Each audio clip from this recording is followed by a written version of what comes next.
जीवन कच्ची मिट्टी, हर सांचे में वो ढलती है। हो उसका जीवन कच्ची मिट्टी, हर सांचे में वो ढलती है। देती है जग को जियारा, खुद बाती बन जलती है। अपनों के नाम वो कर जाती है।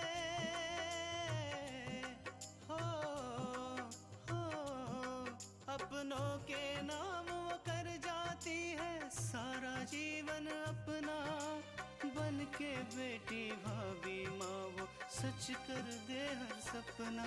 सुकन्या सुकन्या सुकन्या हमारी बेटियां।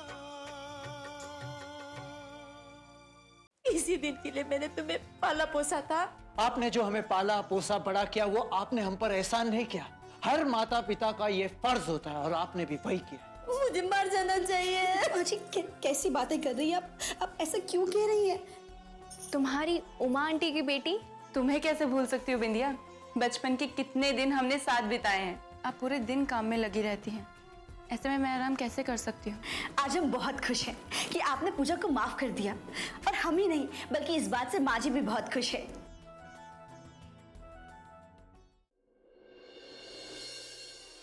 अपूर्व, हो सकता है माजी आपसे इस हद तक प्यार करती हो कि आपकी जिंदगी के सारे निर्णय वो खुद लेना चाहती हो, और जब आपने उनके खिलाफ जाकर हमसे शादी करनी चाही तो वो हमारे खिलाफ हो गई। हो तो ये भी सकता है कि माँ की वजह से बाबा की जान गई हो, लेकिन तुम ये मानने के लिए हरगिज तैयार नहीं। अगर आपको लगता है कि माँ जी की गलती है तो भी आपको उन्हें माफ कर देना चाहिए, क्योंकि माँ जी आपसे उम्र में ही नहीं बल्कि पद में भी बड़ी है और आप उनसे बहुत छोटे। आप हमारा विश्वास कीजिए अपूर्व, बाबूजी माँ जी से बिल्कुल नाराज नहीं थे। उनकी मृत्यु का कारण सिर्फ और सिर्फ पूजा का इस घर से भागकर शादी करना है। और अगर आप हमारी वजह से माँ जी से नाराज हैं तो वो भी कोई वजह नहीं हो, क्योंकि हम अभी भी इस घर में हैं। अपूर्व, आपने रामायण की कथा तो सुनी ही होगी, जहां कैकेयी ने राजा दशरथ से 2 वरदान मांगे थे। पहला वरदान ये कि उनके बेटे भरत को पूरा राजपाट मिले, और दूसरा वरदान ये कि श्री राम को 14 साल का वनवास हो। श्री राम के वियोग से राजा दशरथ की मृत्यु हो गई, फिर भी श्री राम ने कैकेयी के साथ दुर्व्यवहार नहीं किया। देखो तृष्णा, ये सब बातें ना सुनने में अच्छी लगती है। मैं इंसान हूं, मुझे इंसान ही रहने दो। भगवान बनाने की कोशिश मत करो।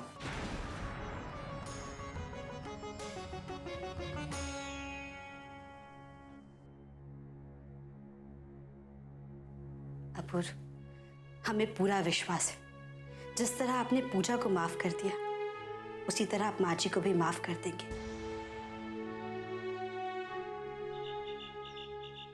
आकांक्षा, आज भगवान के कितने अच्छे दर्शन हो गए ना। हाँ माँ, आज भगवान कितने सुंदर लग रहे थे ना। और वो मुकुट तो उनपे बहुत ही जच रहा था। हाँ, भगवान को देने वाले लोगों की कमी थोड़ी ही है।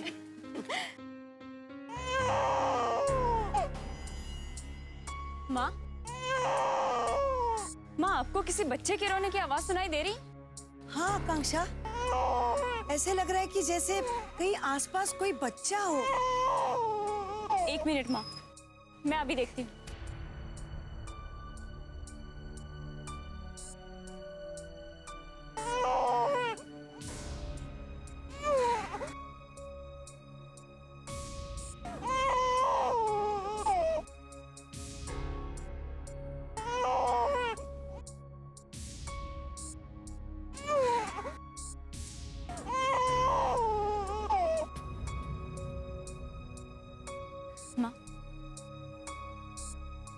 माँ, वो देखिए।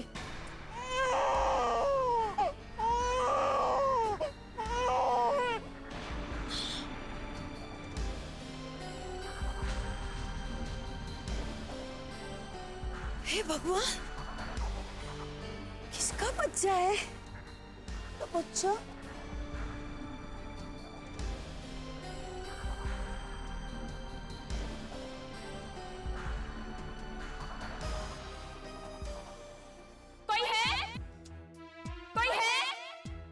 ये बच्चा किसका है?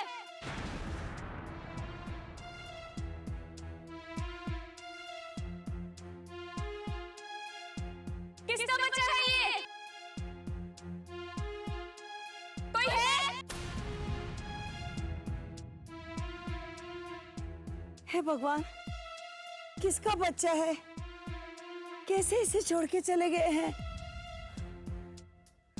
माँ, यहाँ तो कोई भी नहीं है।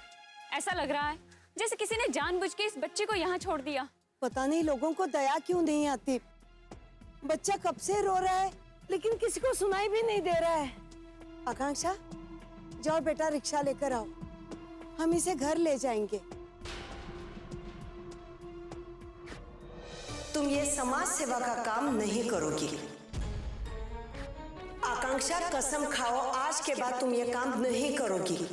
ठीक है माँ, मैं आपकी कसम खाती हूँ। मैं आज के बाद ये काम कभी नहीं करूंगी और तब तक नहीं करूंगी जब तक आप खुद मुझसे ना कहें।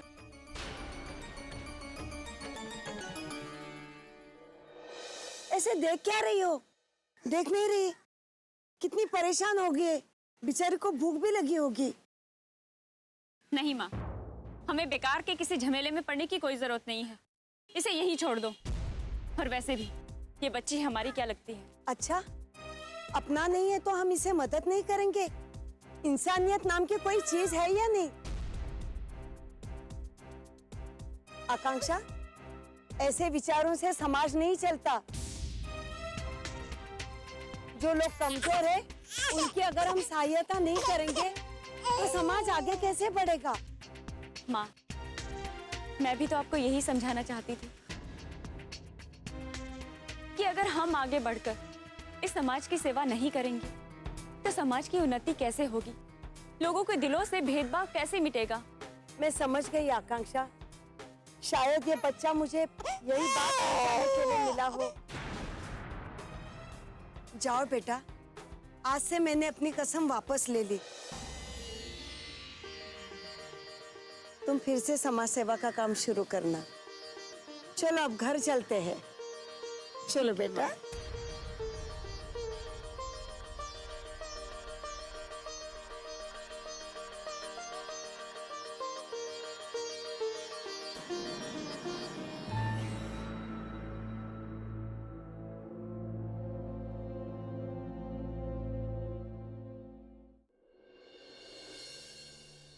माई, आकांक्षा और पार्वती मंदिर से अब तक लौटे नहीं?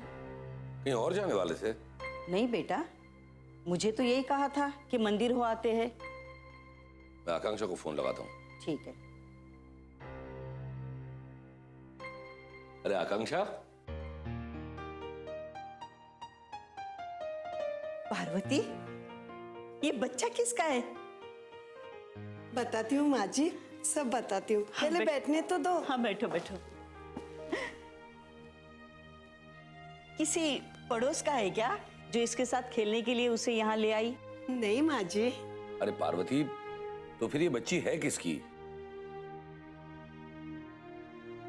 सुकन्या हमारी बेटियां।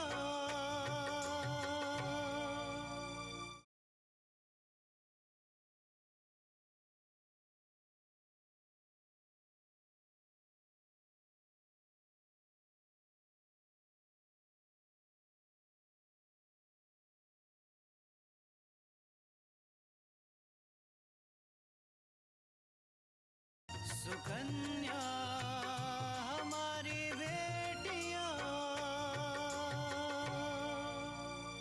अरे पार्वती, तो फिर ये बच्ची है किसकी? बताती हूँ। आकांक्षा, जाओ बेटा, बच्चे के लिए दूध लेकर आओ। जी माँ। माँ जी, दरअसल जब मैं और आकांक्षा मंदिर से लौट रहे थे ना, तब हमने अचानक एक बच्ची की आवाज सुनी।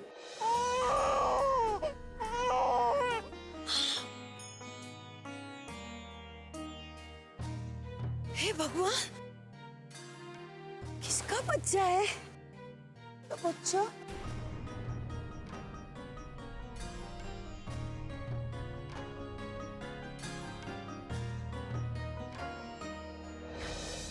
और इस तरह से ये बच्चे हमें मिले।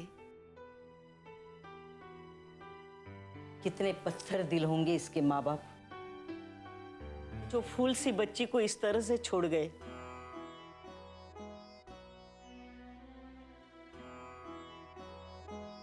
हाँ दादी माँ, पता है कितना रो रही थी, और ऐसा आसपास कोई भी नहीं था जो इसकी मदद के लिए सामने आता, इसे संभालता। मैं इसे दूध पिलाती हूँ। हाँ, कितनी भूखी है ये। अच्छा हो गया तुम इसे यहाँ ले आई। कम से कम इसकी जान तो बच जाएगी। कितनी कमजोर है ये बच्ची। ला, मैं पिला देती हूँ। हाँ, कटोरी मुझे दे। पार्वती, तुमने तो आकांक्षा को कसम दी थी समाज सेवा नहीं करने की, तो फिर ये बच्ची कौन तुम ले आई या फिर तुम्हारी कसम तोड़कर आकांक्षा ले आई?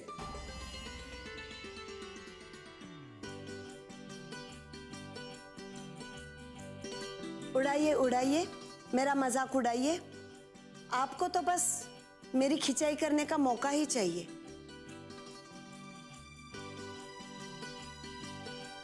लेकिन सच कहूं आकांक्षा के पापा, मुझे इस बात का एहसास हो गया कि आकांक्षा जो भी कह रही थी ना, वो बिल्कुल सही था।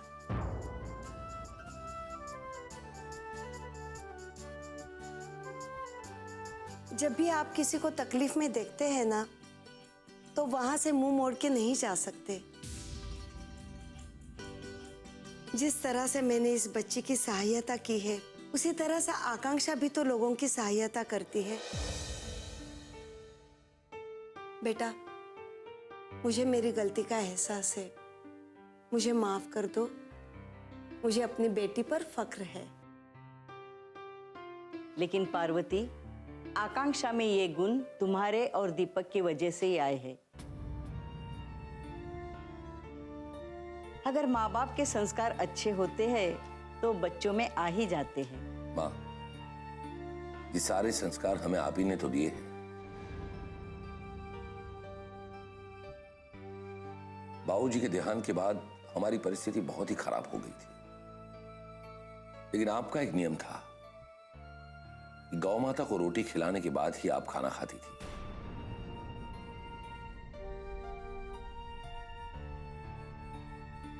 और मां, कई बार तो ऐसे होता था कि घर में खाना कम होता था, तो आप कम खाना खाकर भी गौ माता को रोटी खिलाना कभी नहीं भूलती थी। आपने अपना वो नियम कभी नहीं तोड़ा। दीपक, अभी तक तुम्हें वो बात याद है? हाँ मां।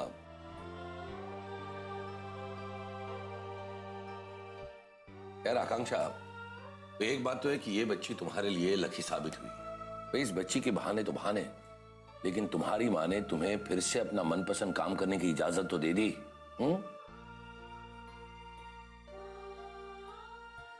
पार्वती, मैं पुलिस स्टेशन जाकर इस बच्ची के बारे में रिपोर्ट लिखवा कर आता हूँ। इसकी क्या जरूरत है? पार्वती, जमाना बहुत खराब है, किसी ने अगर इस बच्चे की चोरी का इल्जाम हम पर लगा दिया तो और मुश्किल खड़ी हो जाएगी। हाँ पापा, आजकल न जाने ऐसे कितने गिरोह चल रहे हैं जो जानबूझ के बच्चा रोड पे रख देते हैं, और जब कोई भला आदमी उस बच्चे को उठाता है तो उसी पे चोरी का आरोप लगाकर उससे पैसे लूटते हैं। आकांक्षा के पापा, आप जो कह रहे हैं वो सही है, लेकिन मुझे लगता है कि पुलिस में रिपोर्ट करेंगे तो ये बहुत जल्दबाजी होगी।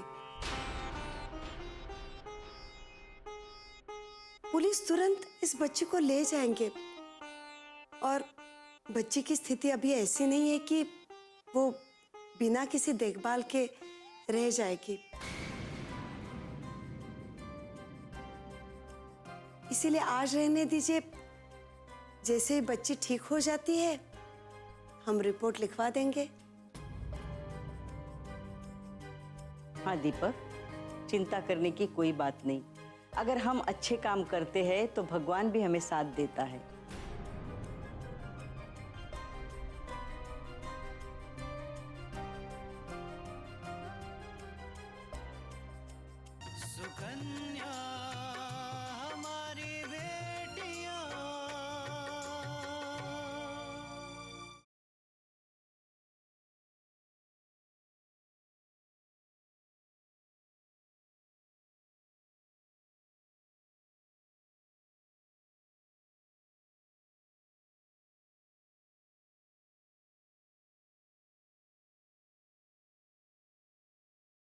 सुकन्या हमारी बेटियां।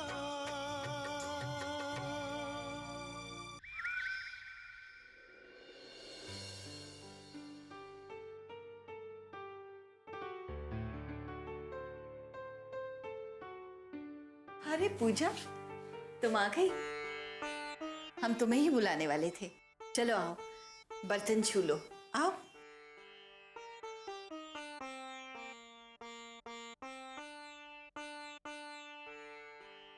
क्यों ना अब मैं अकेले ही सारा खाना बना लूं। और वैसे भी दादी ने तो कहा था कि अच्छा खाना बनेगा तो मुझे अच्छे से गिफ्ट मिलेंगे। लेकिन अगर दादी को पता चल गया कि माँ जी ने सब कुछ बनाया है तो भगवान ही जाने वो कुछ देंगी भी या नहीं। माँ जी, आपने तो काफ़ी काम कर दिया है, खाना मैं ही बना लेती हूँ। पूजा, खीर के लिए हमने दूध चढ़ा दिया है और गुलगुले बना लो, बस तेल गरम हो रहा है। और हाँ, पूजा के लिए पूरियां बड़ी। माँ जी, खाना आज मैं बना लेती हूँ। अरे हम बनाते हैं छोड़िए पूजा। ना। अरे माँ जी दीजिए ना। पूजा, हम बनाते हैं ना पूरी। अरे माँ जी हम कर लेंगे। अरे पूजा, हम पूरी बनाते। अरे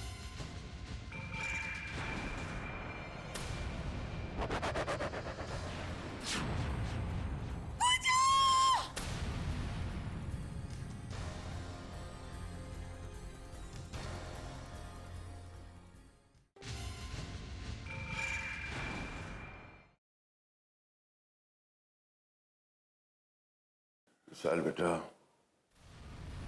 तुम चिंता मत करो। शहर के सबसे बड़े डॉक्टर पूजा का इलाज कर रहे हैं, उसे कुछ नहीं होगा।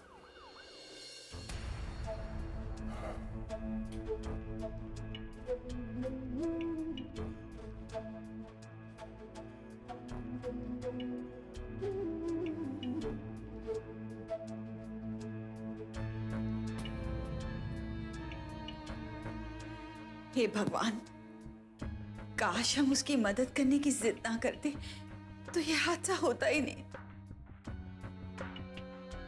माँ, वो आपकी जिद नहीं बल्कि आपका प्यार था। और जो कुछ भी हुआ वो आपने जानबूझकर थोड़ी किया। क्यों परेशान हो रही हैं आप?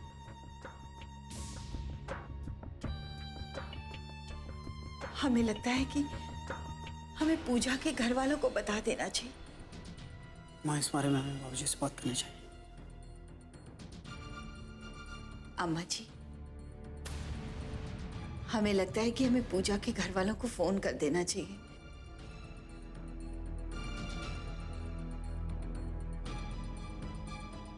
हमारी बहू होने के साथ साथ वो उनकी बेटी है और उनका भी हक बनता है। किस हक की बात कर रही हो शकुंतला?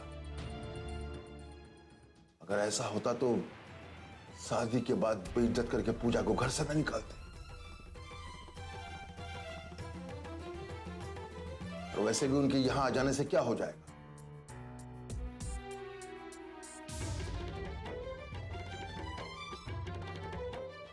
सुकन्या हमारी बेटियां।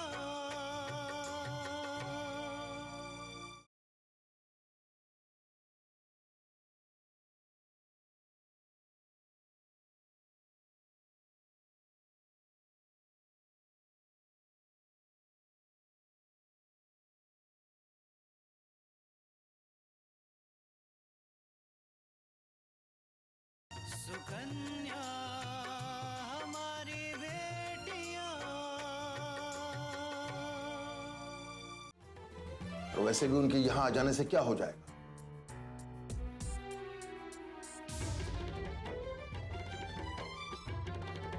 ये बात तो नहीं है कि कोई चमत्कार हो जाएगा, पूजा ठीक हो जाएगी। लेकिन बाबूजी, कहीं ऐसा ना हो कि हमें बाद में कोई परेशानी उठानी पड़े। अपूर्व को तो आप जानते ही हैं, वो अपना गुस्सा निकालने का बहाना ढूंढता रहता है। विराज सही कह रहा है दीनू। हमें छोटकी दुल्हन के घर वालों का खबर कर देवे के चाहिए, काहे कि ई बखत ये सब बातें करे का नहीं है।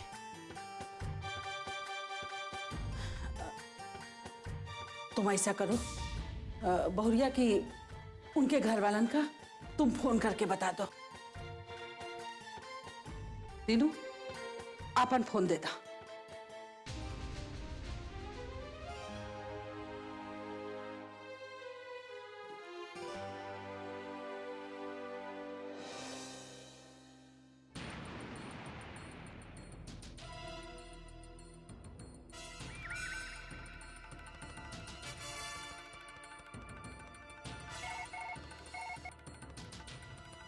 हेलो। हेलो तृष्णा, मैं शकुंतला बोल रही हूँ। नमस्ते आंटी, कैसी हैं आप? तृष्णा, जो मैं तुम्हें बोलने जा रही हूँ तुम वो सुनकर घबराना मत। हाँ? क्यों आंटी, क्या हुआ? सब ठीक तो है ना? नहीं नहीं तृष्णा, वो हम सब हॉस्पिटल में हैं इस वक्त। हॉस्पिटल में? क्या हुआ? कौन एडमिट है? पूजा। पूजा? पूजा? पूजा एक्चुअली खाना बनाते समय जल गई और हमने अभी अभी उसे हॉस्पिटल एडमिट किया। अब उसकी तबीयत कैसी है? बस अभी अभी एडमिट किया है। तुम लोग जल्दी से आ जाओ। जी हम अभी आते हैं। ठीक है। डॉक्टर, पूजा कैसी है? पेशेंट का ट्रीटमेंट हमने कर दिया है। कुछ घाव उनके बहुत ज्यादा गहरे हैं। वो जब तक होश में नहीं आ जाती हम कुछ कह नहीं सकते।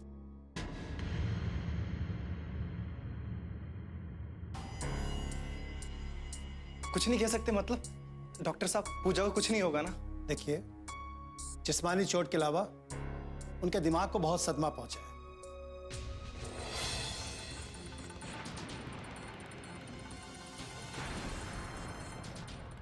शायद ये सब अचानक हो गया जिसका उन्हें पता नहीं चल सका।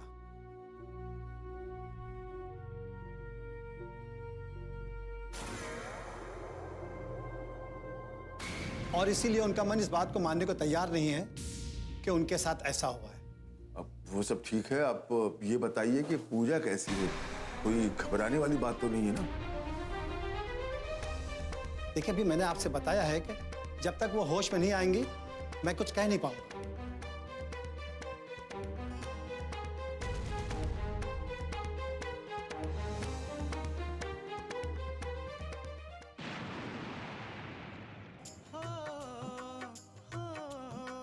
अपनों के नाम वो कर जाती है सारा जीवन अपना, बन के बेटी भाभी माँ वो सच कर दे हर सपना।